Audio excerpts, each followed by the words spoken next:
Okay, I believe I'm now live right now. So yeah, welcome back to today's LiveWork. And yeah, it has been like a couple of days since I've done LiveWork. And yeah, today we are today we are gonna be doing 1802 practice exam 2B. So yeah, this thing is about this thing is about partial derivatives, which is on multivariable calculus. And yeah, I will I will I will I will try my best to actually to tell you how my thought process actually works. And yeah, let's hope that yeah, we can just do this entire problem. And yeah, by the way, I haven't actually done this problem. I have done the 2A, but yeah, for 2B I haven't actually done anything. So yeah, this is going to be an interesting thing to actually to dissect. So let's actually go ahead and just jump straight towards the first problem. Wish I should have actually do it like that. There we go. Okay. Okay, here we go. Problem 1. Let fxy equals to x squared y squared minus x. Okay. So we got a function with with the variable x and y, and we want to find the gradient vector at 2.1. Um this is a very easy problem for you to think of because you are asked to actually try to find what is the gradient vector, which is the vector perpendicular to the tangent plane. But yeah, the way that you calculate this is that yeah, gradient let me just actually write that down. Let's actually shrink down my pen. There we go. So okay, let me just do that. There we go. Partial f, no, sorry, gradient vector of f would be take you just need to take the partial derivative of x, and then you take the partial derivative of f towards y. And so how do you actually try to calculate this? Is that yeah, this thing is a very simple thing for you to actually calculate. Using your logic, you can actually just discover this entire thing. So like yeah, um, let f x point y is 2x squared y squared minus x. So when you take the partial derivative of f towards x, you just need to treat y as a constant. So like yeah, and here y squared here would be the constant. So when you just take this derivative, that would be x squared. You take the derivative, that would be 2x. Multiply that by the constant y squared. Subtract that by the derivative of x, which is 1.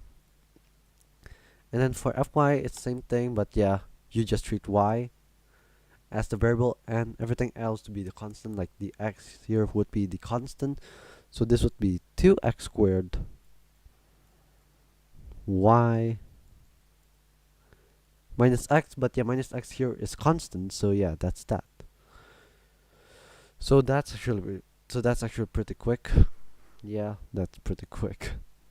So now we want to go ahead and just find it at 2.1.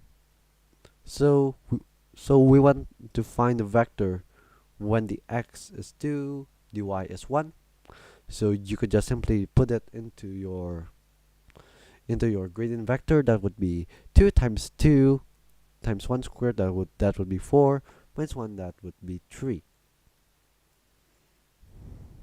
Okay.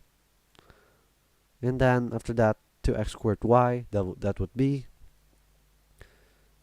2 times 2 squared, that's 4, so total that's 8. Multiply that by 1, so yeah, it's 3.8. And this is your gradient vector. It's pretty simple for you to actually calculate this starting. So good. And now B. Write the equation for the tangent plane to the graph of f at 2.1.2. Actually, let's just go ahead and just check that.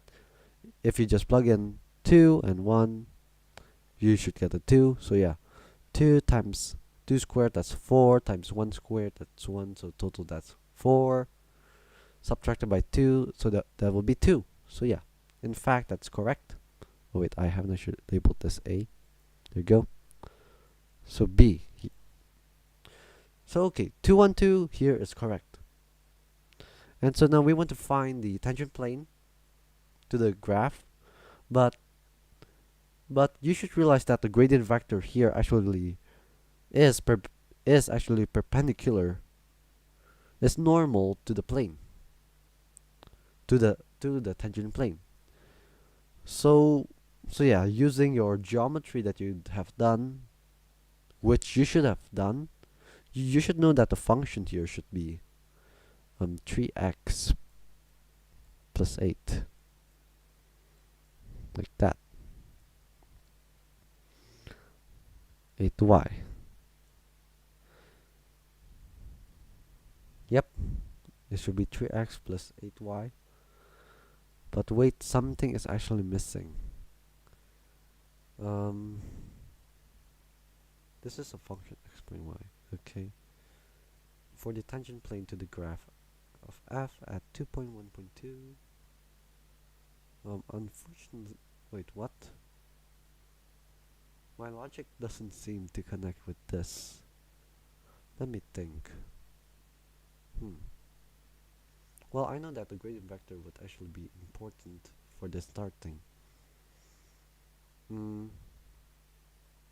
You can't really say that I know what the vector at z here is. So instead of it being a plane, what I discover is that this thing here is a or maybe I could actually just assume that to be 0.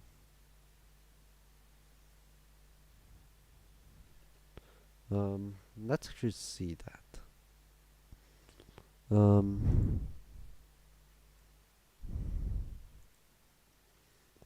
Like yeah, I am not certain that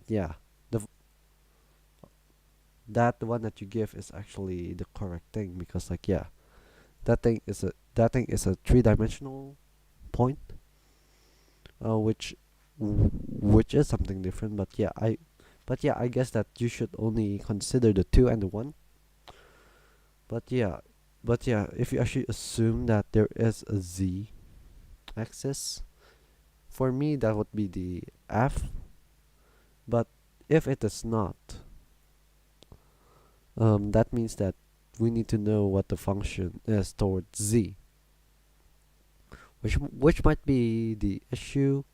So this is why I'm looking at the solution here, just to try to figure out what is going on. But yeah, according to my intuition, this thing should be only a line.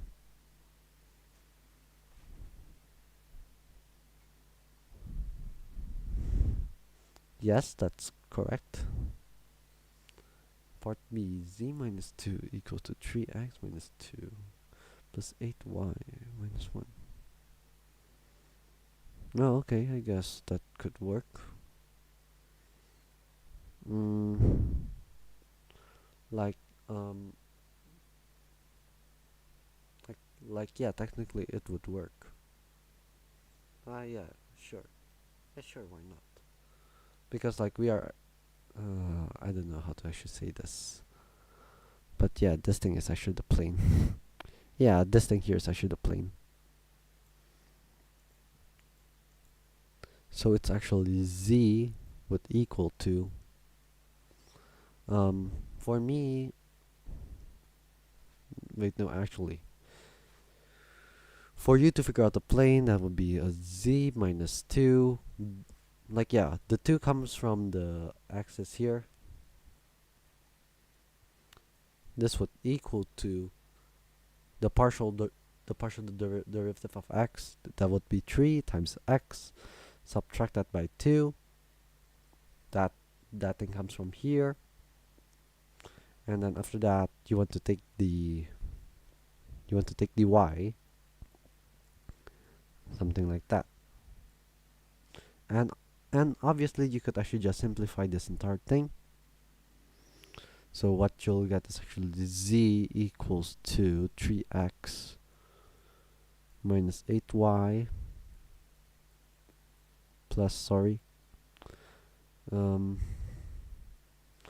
so if you want this guy to be 2, 6, 14, yeah, you need to subtract this by 12. Which you could also just check here, minus 6 minus 14 plus 2, that's negative 12. So that's the tangent plane. Okay. Good, I guess. Okay. C. Use a linear approximation to find the approximate value of f 1.9 1.1. Okay. So, well, basically for me, I would just write this as this. So, yeah, d of the df here. So, yeah, you just basically take the derivative of f. This would be the partial derivative of x, which we have already gotten to be 2xy squared dx, and then you take the partial derivative of y. That's that dy. Oh wait, I forgot this minus 1 here. Okay, yep, there we go. This entire thing is multiplication, sorry. But then, yeah, obviously, this guy here is actually pretty close to 2 and 1. So you could just go ahead and just write this guy to be 3, and then times the dx. So yeah, basically dx is actually the change of x. But yeah, normally dx is for a very small axis. But yeah, for in here we are gonna be treating the d as delta. But yeah, this thing would actually mean this thing is approximately. So yeah, this thing should be a curvy sign like that. But yeah, I have written things like that. But yeah, it is actually different. So yeah, in here from 2 going to 1.9, that would be minus 0.1. So let's take note of that.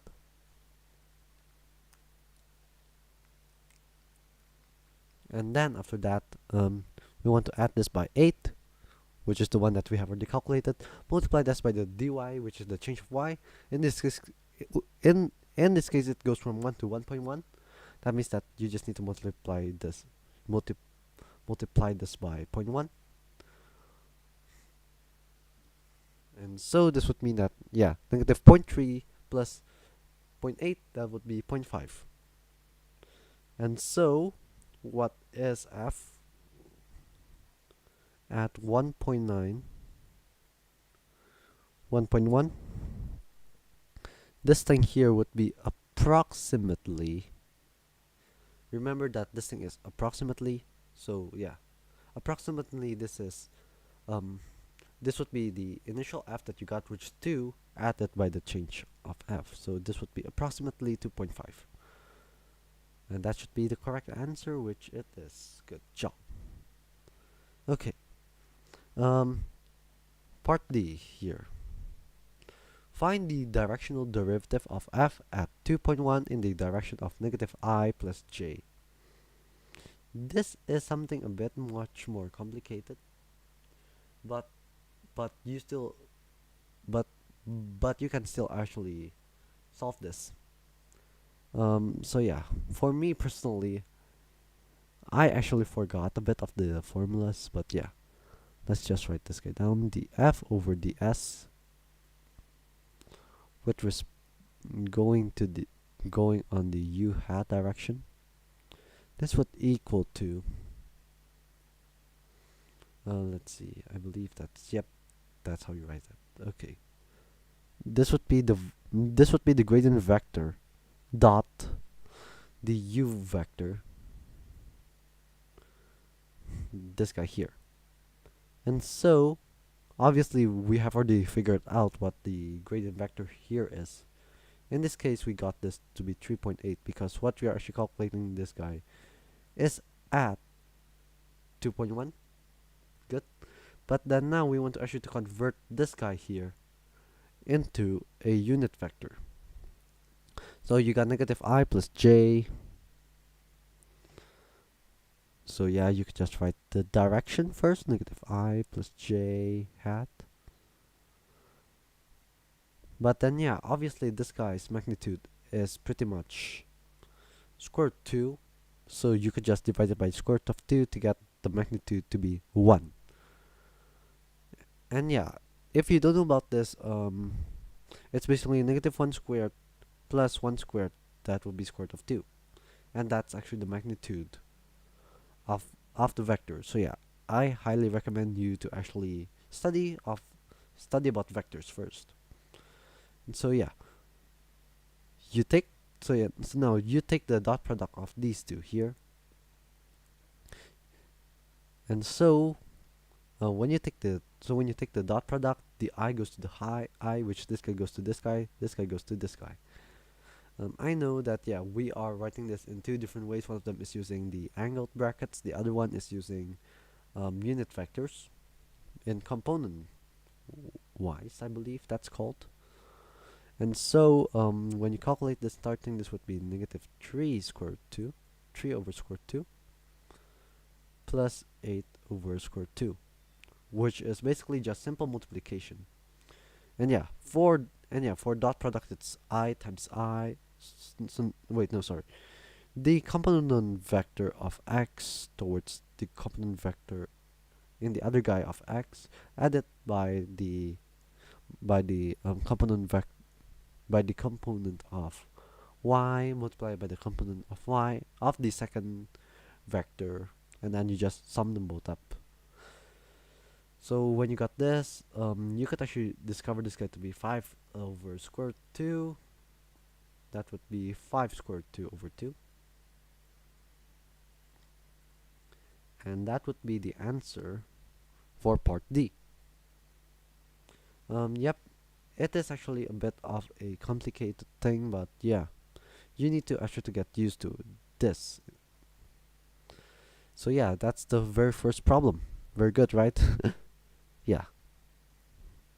So now let's actually go ahead and just place in our new artboard while I'm actually gonna be looking towards Opera GX. Just checking. Yep, there we go. Okay. So now let's go ahead and just solve for part 2 of the problem. Problem 2.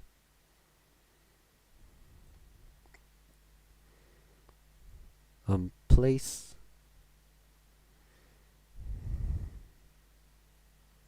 okay, let me just set this up first.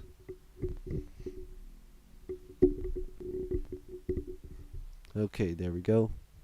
I hope this is better, but yep, I need to check just in case. Okay, yep, it's all fine.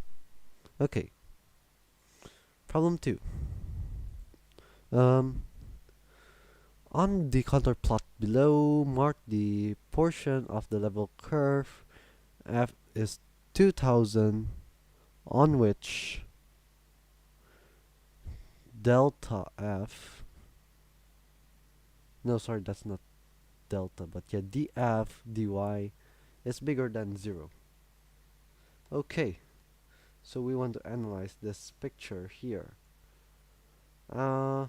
It's not clear, but that's fine. So yeah, basically the outermost one is 1900, and then after that inner, that's 2000, and then 2100, 2200, 2300 at the very top. And yeah, so basically from my view here, like yeah, these things are actually like two hills, so you could actually just see that straight away. And so we want to mark the portion of the level curve f is 2000, okay, at which df dy is greater than 0. So that means that I want to be on I want to be on f is 2000, which is the which is the second shell from the outside, okay? Um, which df dy is greater than equal to 0. So that means that when you change y in the positive direction, um, this guy would actually change also positive as well. Um, so yeah, the way that I'm gonna be marking this, I don't know if this thing is possible, but yeah, obviously when you go up, it must to increase. So yeah, right over here, these guys actually increase. Well, except for that portion there,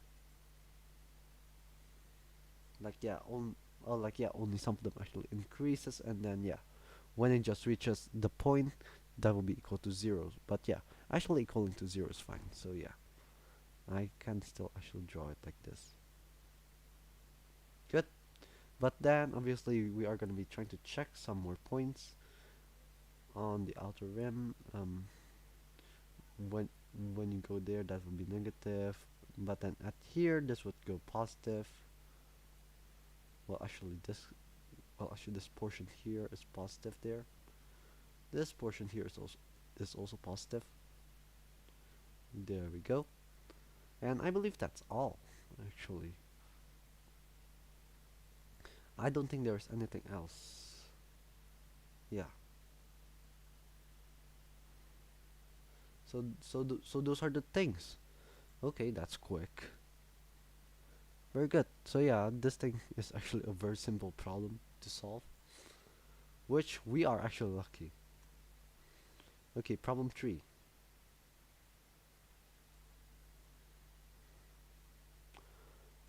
I will just do it here as well. Place.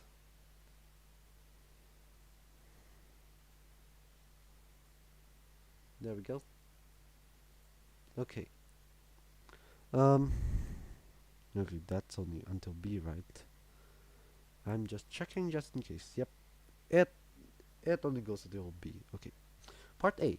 Find the critical points of w equals to negative 3x squared minus 4xy minus y squared minus 12y plus 16x, and say what type each critical point is. Okay. When you hear about critical points, you want to actually think about taking derivatives. Because, like, yeah, critical points are discovered by derivatives. So, obviously, we are going to be taking the derivative. So, yeah, we are actually going to be doing this in the x way first. That would be treating all the y's into constants. That would mean minus 6x there. Minus 4xy, the y is constant, so yeah, it's minus 4y. And then minus y squared, that's constant, so that would be 0 when you take the derivative. Minus 12y, that's also constant. Plus 16, that's not a constant. Plus 16x, so yeah, that would turn to a plus 16. Okay, and now let's actually go ahead and just take the derivative towards the y. Same thing, let's just treat the entire x into constant. So yeah, first one here, that's constant. The second one, that's minus 4xy. You take the derivative, that would be minus 4x.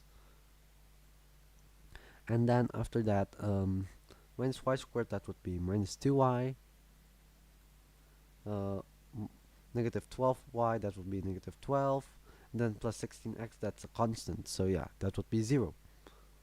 And now we want to go ahead and just... Oh, wait, wait, actually, I'm gonna go ahead and just do the double derivative. So yeah, w of xx, what would that be? So let's actually go ahead and just take the derivative. That would be negative 6. Well, yeah, that's quick. And then yy, that would equal to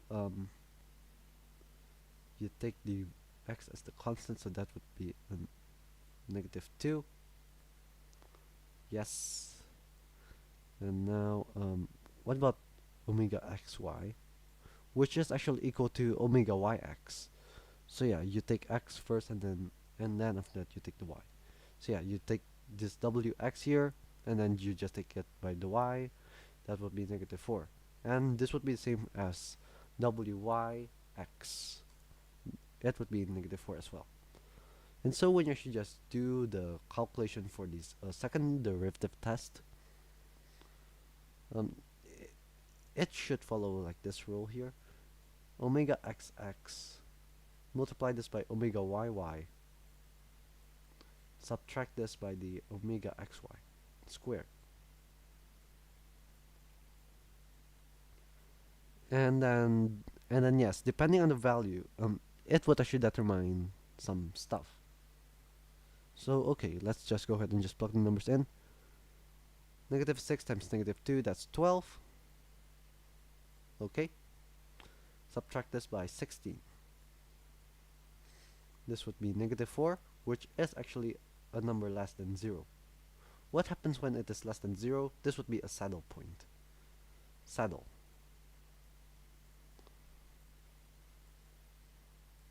If it is a positive number, it would be a maxima or a minima, depending on what the omega xx is. Like yeah, for example, if omega xx is a negative, that would that would mean it is a maxima. But if omega xx is positive, that would mean it is a minima. But yeah, actually omega xx and omega yy is actually pretty similar. So yeah, how do you actually draw a saddle? Well, for me, I would draw it like that, and then this guy would go something like this.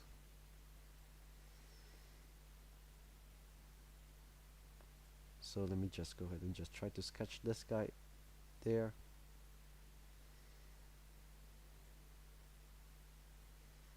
So yeah, you could actually just see like the saddle.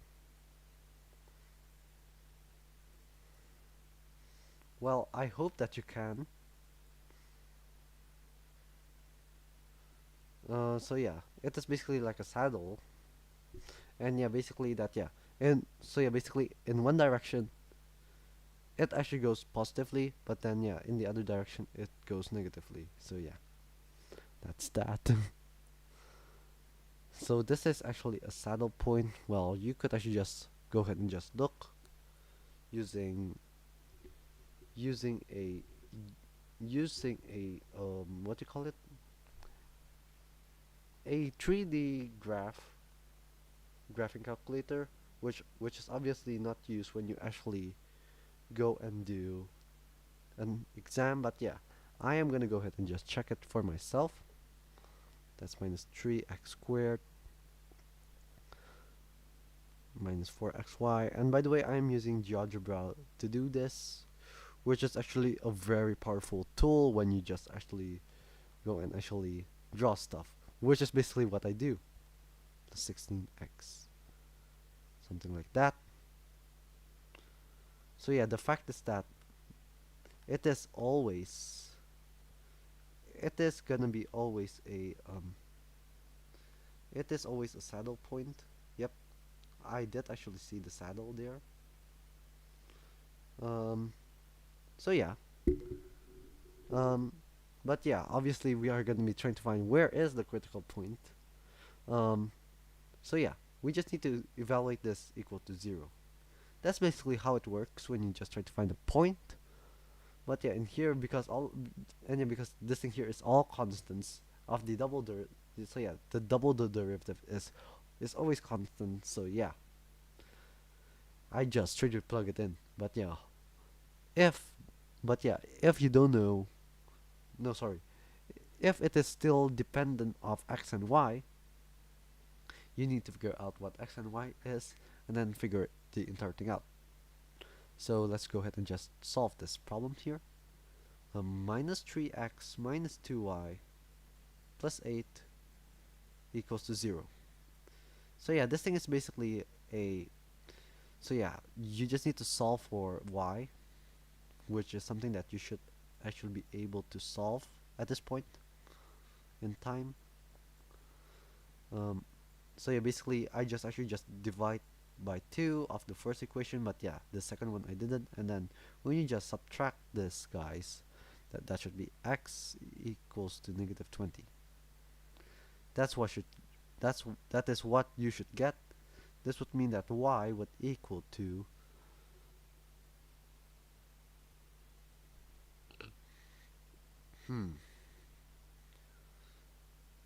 negative 20 on 20 on 36 on 36. Move that to the left. That's 39.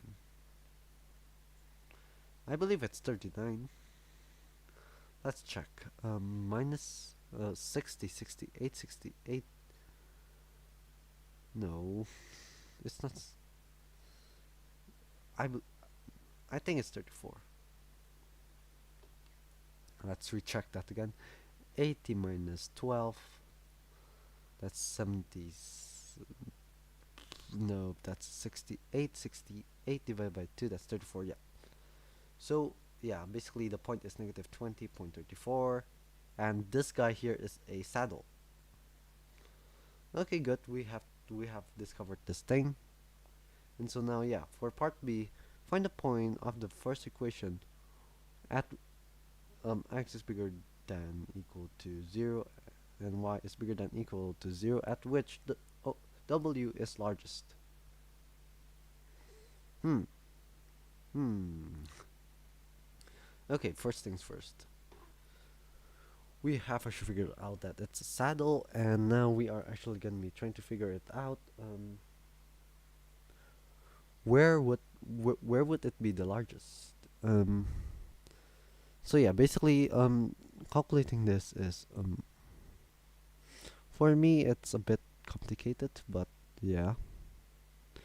Um, Obviously, the first thing that we do is that we actually check that. No, wait, actually, negative 20.34. Like, yeah, that's literally no use. Well, actually, let me just check. Is it is it really at negative 20.34? Yes, it is. It is exactly at negative 20.34. Okay, good. And so now we want to figure out what value would it be the largest. Um. Okay, first things first is that we have borders. So yeah, you could actually use the borders to figure the entire thing out. So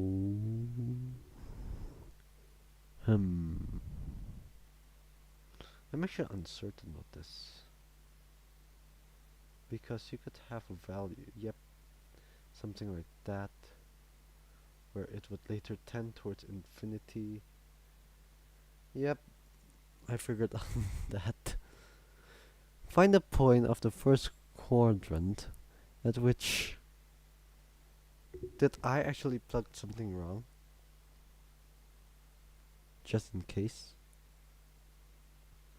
Minus y squared minus 12y plus 16x. The fact is that it is correct. Oh wait, actually, there's only we should be able to find the maximum point. I think it would be 0. I think it would be 0.0, but yeah, who knows. So yeah, the way that the way that we could actually just see this is by looking at the border. We can just go ahead and just assume that x would equal to 0, so you could just cross out the entire axis, and you will get only minus y squared minus 2y minus 12y. And then I know that this guy here should have a maxima, which is something that you should be able to keep track of. So yeah, basically when x is 0, I figured that yeah, the maximum point would be at y6. and you're gonna be saying, wait, what? Why? So you basically, when you just do this, you take like for example x is 0, plug it in, you would get minus 12 y squared minus 12y, and then I just did the derivative over y straight away, and then I will get negative 2y equals to negative 12. Therefore a y is negative 6. But logically it doesn't work when it's negative 6. Yes, it doesn't. No, wait, no, actually, that's negative 2y minus 12. So yeah, y is negative 6. I figured that out, but yeah, obviously that wouldn't work because, like, yeah, that's something below then. That's something negative. So yeah, we are not allowed to take something negative. So yeah, you could say that, yeah, one of so yeah, you could say that one of the point is 0, because that would be the very maximum point. Because, like, yeah, the very maximum point should be y is negative 6. But because this couldn't happen, that means that you want to try to find something else which is 0.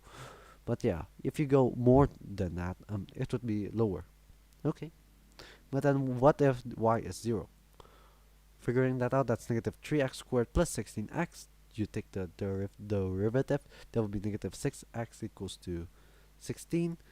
No, negative 6x plus 16, that means x would equal to 8 over 3. And that's actually one of the points that we need to consider. 8 over 3.0. This might be one of the maximum points. And so yeah. And yeah, by the way, because this thing is actually a saddle point, you could actually say that, yeah, when you actually just transpose it further away, the value should go negatively as well. I don't know why that happens, but yeah. M- but yeah, but yeah, it is something like that. So yeah, basically, when you go further away, it would get much more negative. Hmm. Hmm. Okay. So so you have figured out where this guy here is. It's 8 over 3.0. So so we want to check this guy out. This guy would obviously be 0. But what happens when 8 over, wait, no. Yeah, that's that's a maximum. So yeah. We want to figure out what's 8.3 0 is. So when you just do the maths in your head, that would be 16 times 8, that's 128 over 3 minus 64 over 3, that would be a 64 over 3. 64 over 3, and this would actually be the maximum. So yeah, I'm so sorry that I actually just did the entire derivative inside my head, but yeah, you could actually just write it down and you could actually figure that out. And you could actually just check on the graph that, yeah, that value is actually the best point.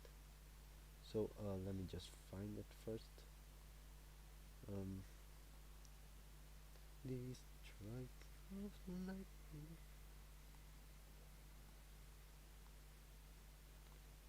Um, wait. First, I am still trying to zoom in.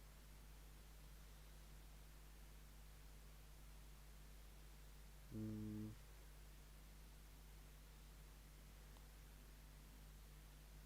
okay. Yep. When you just yep.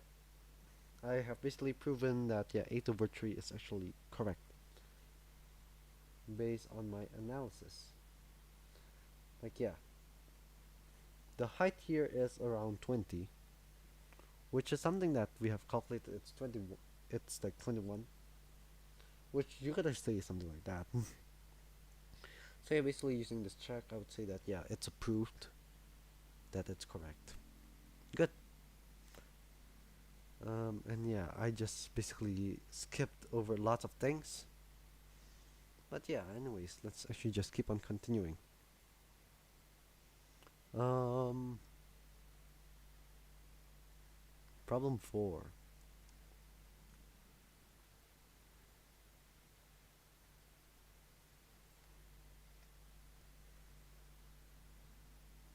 Okay, let me just place in the artboard. Okay, there we go. Um, place place that in. Okay, problem 4. Let u equals to y over x, v equals to x squared plus y squared, and w is a function of u and v. Express the partial derivatives wx and wy in terms of wu and wv and x and y. Okay. Hmm. So oh, whoops, sorry. So um okay, so when you're just doing this partial derivative here, omega x here, using your chain rule, um obviously you would first actually just do, no, sorry, it's not chain rule, but wait, no, actually it's called chain rule.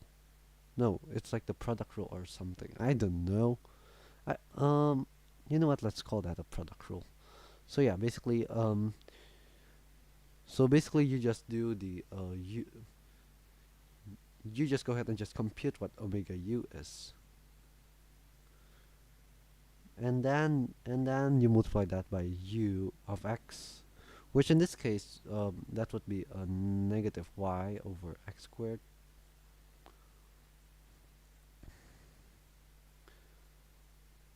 and then you add this up by omega v, which is the other value, and then you want to take uh, vx, which would be 2x in this case. So this would actually be the answer for A. But yeah, A, there's two types. So yeah, there's wx, and now we are going to be computing wy, which is basically almost the same thing. But yeah, you just do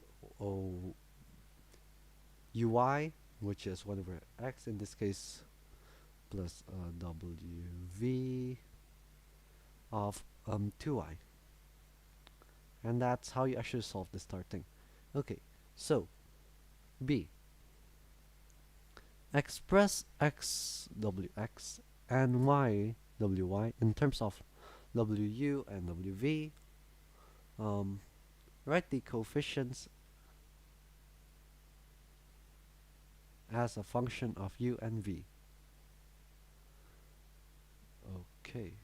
Hmm. Hmm. Hmm. Huh? Hmm. Okay. So yeah, first things you just need to multiply the thing by. Well, actually, let's actually just do this straight away. Now, when you do this, you would obviously have the W and the WV. So let's do the WU first. Top one here, multiply that by x, that will be negative y over x. Bottom one there, that's y over x, so that will be 0. What the heck? Yes.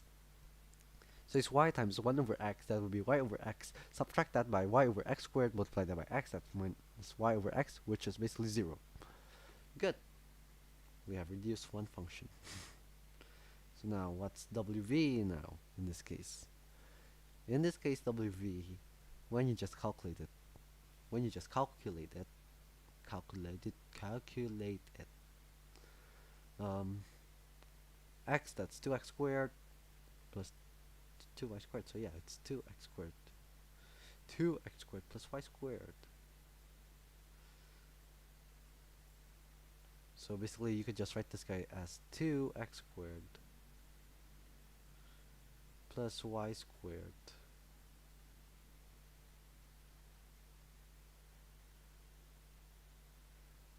WV,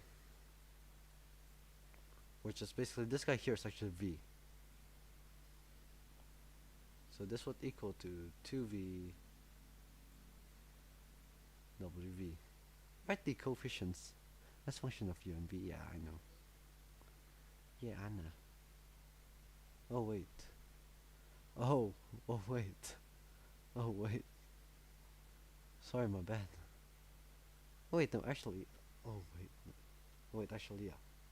This guy here. This guy here. Yep, that's the answer. Okay, good. At least I have solved the problem.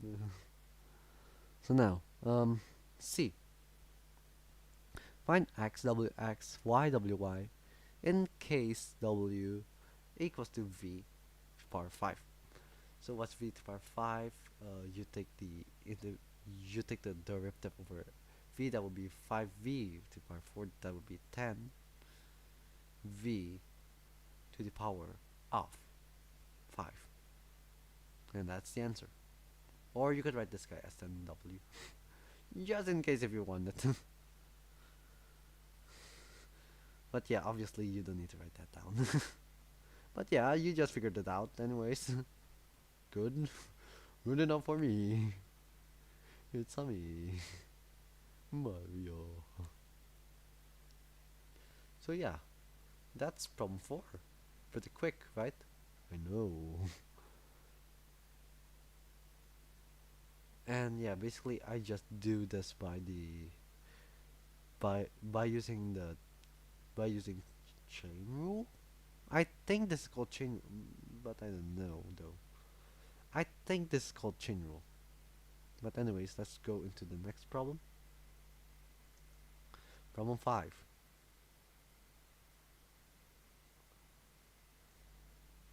There we go. Place. Place.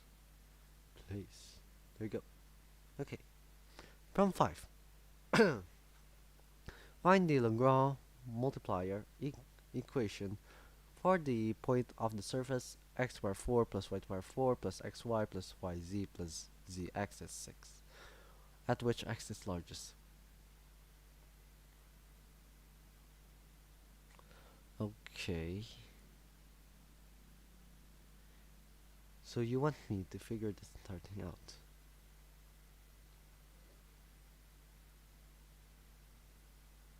What? Okay, you want to find the Lagrange multiplier at which x is largest.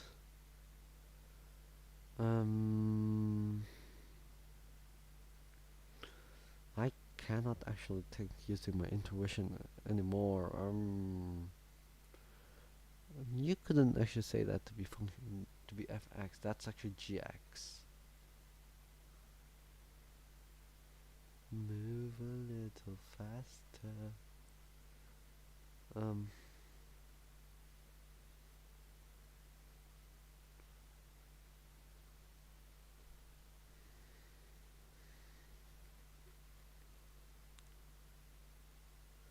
Fx, y, z is x. What? At which x is... Oh! Okay, okay, okay. So you want to... Okay, so when you have this guy here... Okay, okay. So yeah, the way that you actually interpret this is... Yeah. Basically in here, you want to take x, y, z. You want to make sure that x is the largest. So a would be a function. So the function of x here, x, y, z would be x. Because you want to find what x is at its larger scale. So yeah. So when you do the Lagrange multiplier stuff, this would basically be 1, 0, 0. The rest is lambda. Okay, lambda, lambda, lambda. But then you want to multiply this by the g. The top one here would be gx. That would be 4x cubed plus y plus z. This one here same stuff. That would be 4y cubed plus x plus z, and then lastly this guy would be 4z cubed plus x plus y. Okay. Huh. Okay. I would say lambda is 0. That would be a very quick evidence. But no, obviously no, lambda is not 0. Because if lambda is 0, things are gonna go out of hand. So we need to think something else. Huh.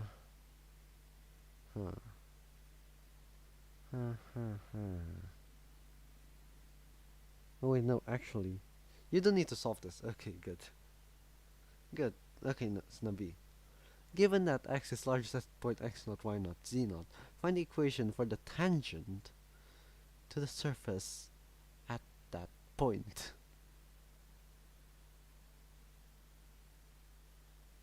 You want me to find what the tangent plane is now? Well, actually, that's simple. You have this fxyz. You solve the entire equation, and you should get your thing, which is 1, 0, 0. So that means that I know what the tangent plane is. The tangent plane here would be x equals to x naught. Wait, what? Yeah. The answer is x equals to x naught.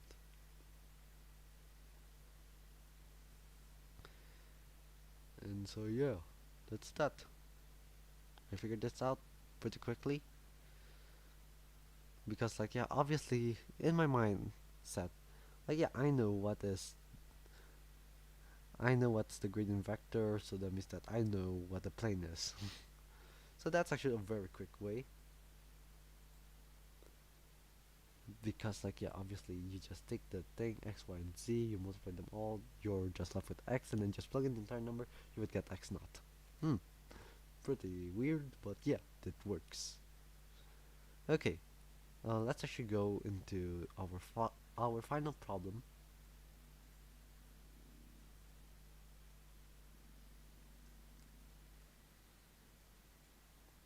Problem 6 here. Let's place that in.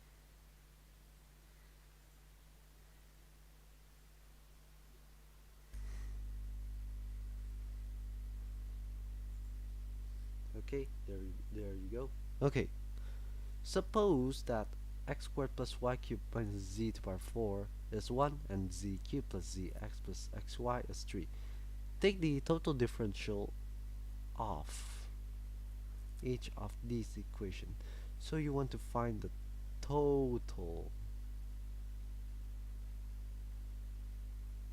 The total? Wait, what? How do you find? Well, obviously, you just need to take the entire thing straight away and just derive them all straight away. I don't know why, but yeah, it works. So yeah, you just take. Okay, so yeah, you take the first function here. You just take the differential equation, that's 2x dx. So yeah, you first actually take the partial derivative of x, which is only 2x, plus partial derivative of y, that's only 3y squared dy, and then minus 4z cubed dz is 0. And for the other guy, well yeah, let's actually go ahead and just take the derivative of the x1, that would be z plus y dx, and then you want to add this by partial derivative of y, that would only be x dy, and then partial derivative of z, which would be plus 3z squared plus x, there we go, dz equals to 0. Okay, and now the two surfaces in part A intersect in a curve along which y is a function of x. Find dy dx at that point. Okay. Well, actually, this is a very simple thing. Well, actually, let's go ahead and just check which is correct. Okay, good. So now, when you just plug in, it in into the entire function, that's dx plus 3 dy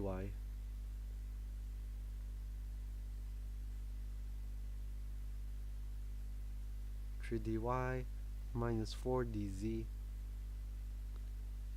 equals to 0. Oh, something's wrong.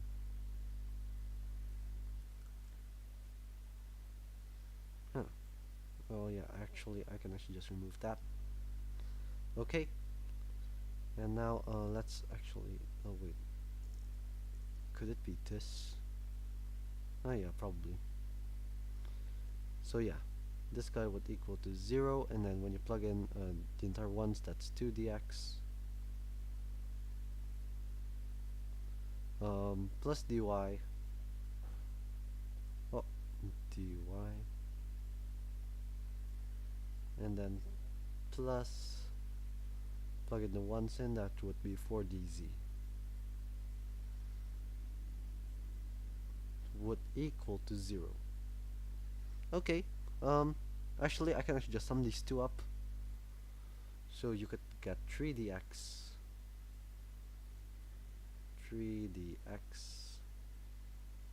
there, and then you add this guy in, that's plus 4 dy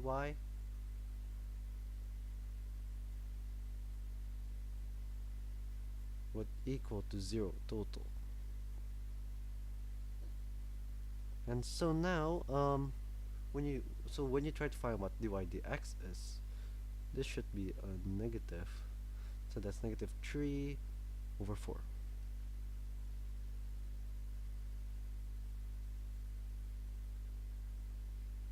I think that's the answer.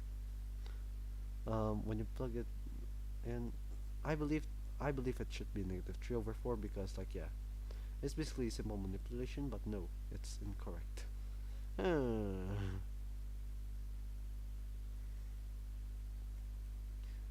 don't think I can actually add it up correctly. Yeah, I don't think I can actually add it up correctly. Oh my gosh. This guy's 2x. I didn't actually see that. So that's 2, so that's just 4.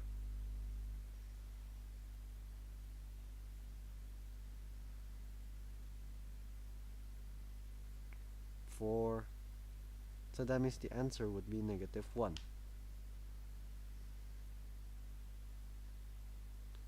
And that's the answer. Okay. So that's practice exam 2B of 1802, which we actually talked about partial derivatives. So yeah, well, actually that's also, I just want to say thank you very much if you guys actually stay on the stream, or yeah, you watch the replay, that's fine.